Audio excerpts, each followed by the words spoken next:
So I know what you're thinking. You love it when I talk about Snorlax, Snorlax stall, or Snorlax control, or Snorlax mill. Well, which is it?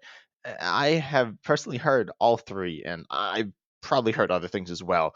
But mill, stall, and control are all three different things, and they're often confused by other people. So in today's video, I want to break down what the three things are, what the proper term is, and what Snorlax is. And it might not be what you think, because it might actually be a fourth thing, but we'll get into that.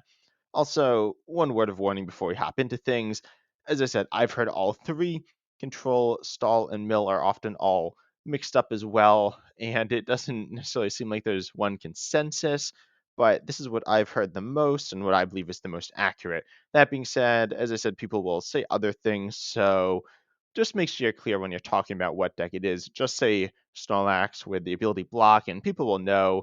If you just say you're playing stall or control or mill, those could mean different things, so try to be precise with your words.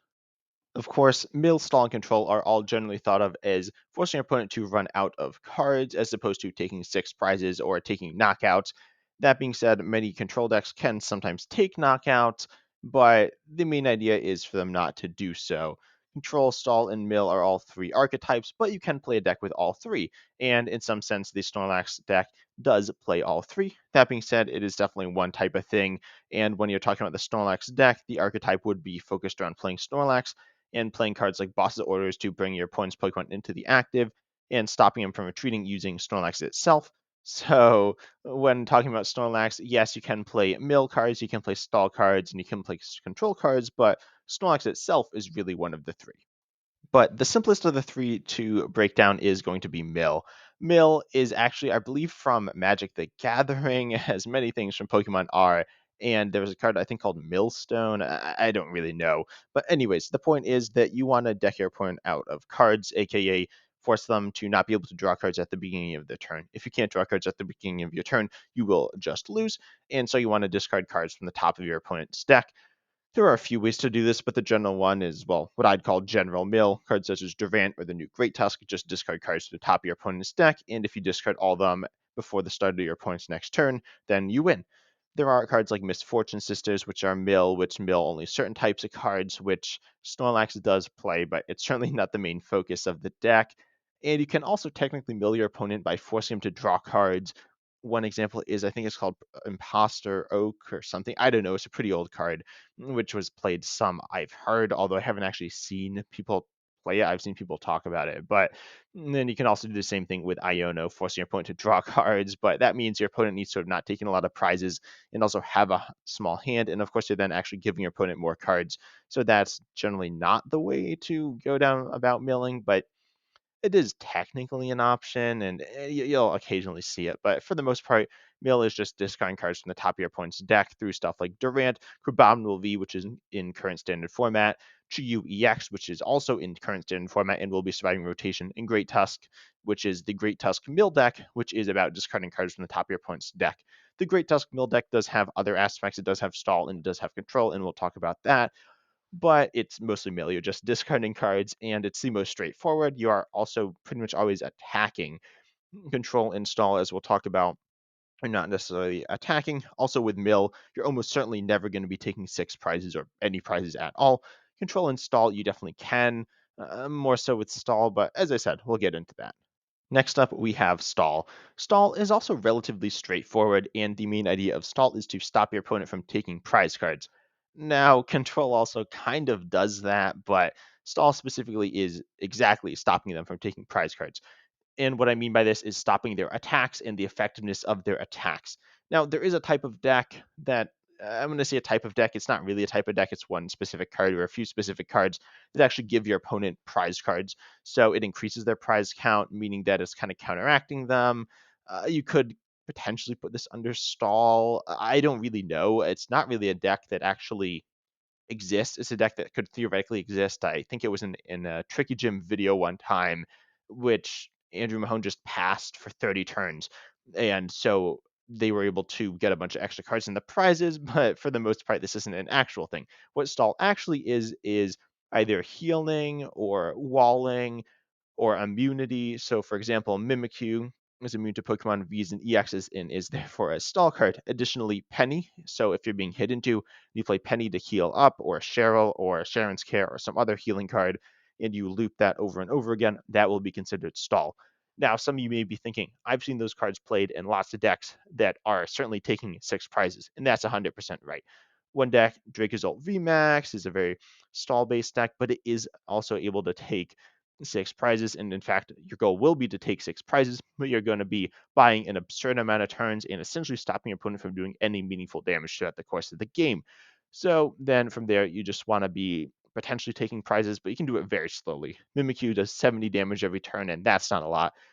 And so pretty much you're just sitting there, you're tanking hits, and then eventually you'll win either by your opponent decking out after a very long time, or through your opponent eventually just dying because you're hitting 30 damage or 60 damage every single turn.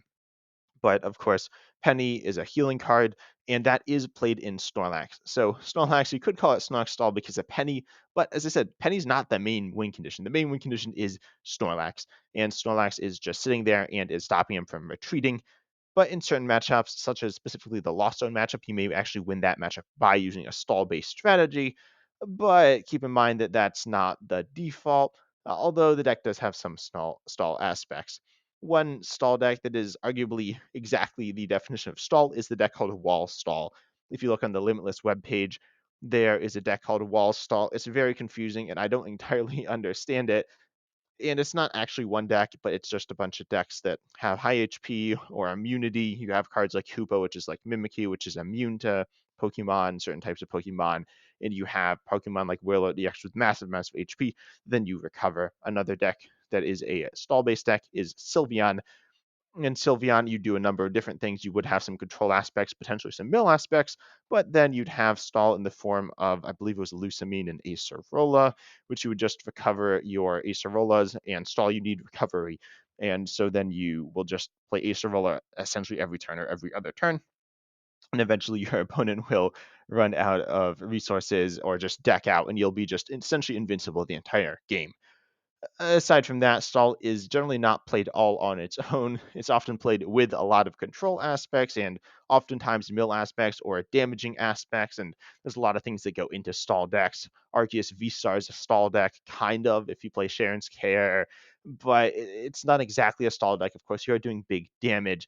And arguably, Charizard EX is also a stall deck because it has a really high HP, and that is a major part of its game plan. Of course, Charizard EX attacks and takes lots of prizes, so calling it stall isn't exactly right. And someone would probably look at you funny if you said you're playing Charizard stall, but it does kind of meet the requirements. But for the most part, stall is used in certain decks. It's not super common to be the main focus of a deck, though, but teching it in is pretty common. And high HP in some capacity can make something stall, which, I mean, every deck has HP, so you could actually make the argument every deck has stall. That obviously doesn't make a ton of sense, but certainly high HP decks, you're looking at Arceus V-Star, Charizard EX, Regigigas V-Star is sometimes played. Alone Vulpix V-Star has walling, so that's stall, and there are a lot of stall decks and specifically stall elements within decks, and so it's very powerful and very highly utilized in a lot of decks that people don't always realize.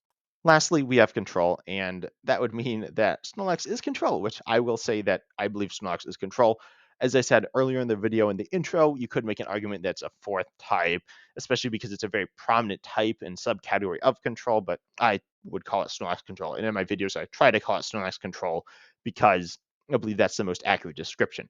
But control is the idea of removing your opponent's resources, not through milling, but through stopping your opponent from being able to play them. So, for example, if your opponent has lots of switch cards, you can discard all their switch cards. And if they have lots of energy, you can discard all their energy. And preferably, actually, I guess if they don't have a lot of energy, then that's much easier to do. That's why if you see a deck like, for example, Chimpow EX or Goldengo EX, they have lots of energy, and it's very hard to discard all of them. But if they're able to put into certain positions where they can't attach their energies or can't get their energies in certain positions, you can win the game. But of course, that's kind of awkward to do. On the other hand, a deck like, well, honestly, there aren't too many low energy decks in the game right now, but in the past there have been low energy decks, and so then you could punish those decks. Mew VMAX, I guess, would be one example. Mew VMAX, of course, is a very powerful deck, but tends to play really low energy accounts. potentially as low as 4. I don't think I've seen less than 4, but I've certainly seen 4. And if they're only playing 4 and they discard them, they can't really recover them very well, if at all. And so then you just win because they can't attack at all. Their deck may be infinite, so hopefully that's not the case. But if it is, you need a little bit of mill. As I said, control is often mixed in with other elements, and they're all kind of mixed together. Mill is the most standalone one, but control removing energy and also removing other resources, removing items, removing supporters. And this brings in the idea of lock, which is control. There are different types of lock. There is hand lock. Hand lock is generally not in the game because it literally just stops your opponent from playing any cards. But you have item lock, which is somewhat common, and ability lock, which is also somewhat common. I believe that they are both in format right now, although full ability lock isn't really in format. But full item lock is, which is just stopping your opponent from playing items. Ability lock is stopping him from using abilities. I've seen stuff like Galarian Weezing, Garbodor. We have Fluttermane in format coming up. We have Klefki. We have Empoleon V, which is about to rotate. There are a lot of options, and they're kind of niche. Galarian Weezing was the best. It's not in format, or not the best. It was the best that was recent. Garbodor is probably regarded as the best ability locking Pokemon, which actually was 2 Pokemon, and so it's kind of over exaggerated how good it was because it was actually 2 cards with very similar effects. But aside from that, item lock, you have stuff like Venomoth and Bayonet EX, and then you also have stuff like Seismitoad EX and Vileplume, and another Vileplume that lock trainers that were actually items. The Pokemon TCG history gets a little weird and a little annoying to have to track down, but item lock and ability lock have both been things and pretty annoying things to have to deal with, and pretty powerful, but oftentimes they're not the main focus, such as Vileplume or Garbodor. Their abilities that can be used from the bench, or like, okay, I guess technically Vileplume's wasn't exactly an ability. It doesn't really matter, but you can use these abilities, and then you can also attack with something else. Garbodor was paired with 2 Pokemon that were very similar: Landorus EX with Landogarb, and then Buzzwole GX with Buzzgarb. And those were both very powerful, very straightforward, damaging attackers, and so you would take 6 prizes. On the other hand, Pokemon that attack, such as Seismitoad EX or Venomoth or Bayonet EX, that item lock, but also do 30 damage. I believe they all do 30 damage. And with that 30 damage, you will eventually take KOs, but it will take a while. But you are controlling your opponent in the meantime. You can also pair it with other control cards, such as those energy removal cards, like Crushing Hammer or whatever. And lastly, you can trap your opponent's Pokemon in the active. This is arguably not a form of control because it's kind of different. You are removing their resource, that resource being the ability to retreat or to switch, which I would say is control. But you could say, oh, it's not exactly like that. It's not removing like a very concrete resource. You could say it's its own archetype called a trapping archetype, is probably what I'd describe it as and what I've heard other people say. And that would be Snorlax and exactly what that does. You can do this with Boss's Orders, which is a trap-based card or a gusting card, but it will trap something. It's like Galar Mine, Spite Ops EX to increase retreat cost, or Snorlax, either from Pokemon Go or whatever that Team Plasma set is that I forget because all the Plasma sets were right next to each other and were just Plasma something. But you could have that Plasma card that stops your opponent from retreating. And you can also trap things in different ways, I guess. I can't really think of anything. I just kind of said that. You could trap a Pokemon. I don't know. You just that might not really make a ton of sense, but pretty much you can just trap Pokemon in the active, and more importantly, keep your opponent's Pokemon that wants to attack on the bench. So you could do that. You could also put that Pokemon out of play, which I'd say is control. So that, I guess, is what I was talking about. That's pretty weird and pretty niche, but there are ways to remove Pokemon from play. But then you can actually win the game through that if you remove all of them from play without necessarily taking prizes. And additionally, with control, of course, there is the win condition of decking out. There is the win condition of taking prizes, taking all the prizes, or removing all your opponent's Pokemon. But of course, there's also other win conditions. These are really weird. There was some that pretty, I mean, a win condition, you just win the game.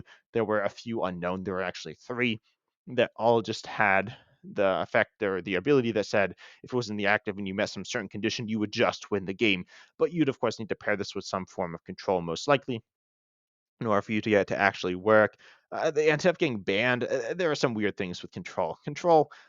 A lot of control cards have been banned, and that's less common with Stall, although Lusamine, which was utilized in Stall specifically, was banned, but then it got unbanned. Wally was used in some stuff, some of which was control, some of which was Stall, I think. And that was banned. I think it was mostly used in actually control, probably not used in stall very much. But then you had a lot of cards that were in control that were banned because control when too powerful is really not fun.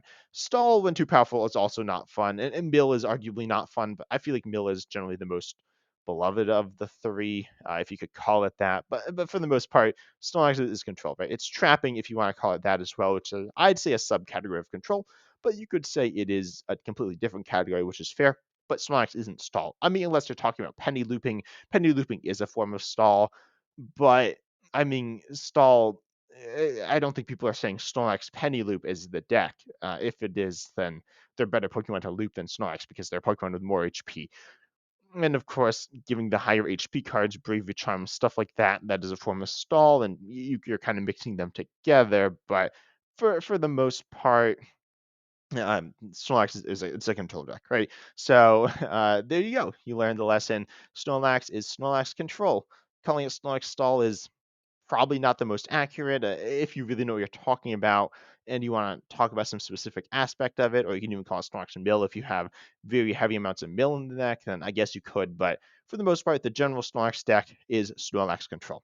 But anyways, I hope you enjoyed the video. If you did, consider liking, subscribing, hitting the bell. I guess I don't know if people do that, but I think they do. Sharing, I guess I learned a lot of people share my videos, which is really cool, and I'm really happy about that.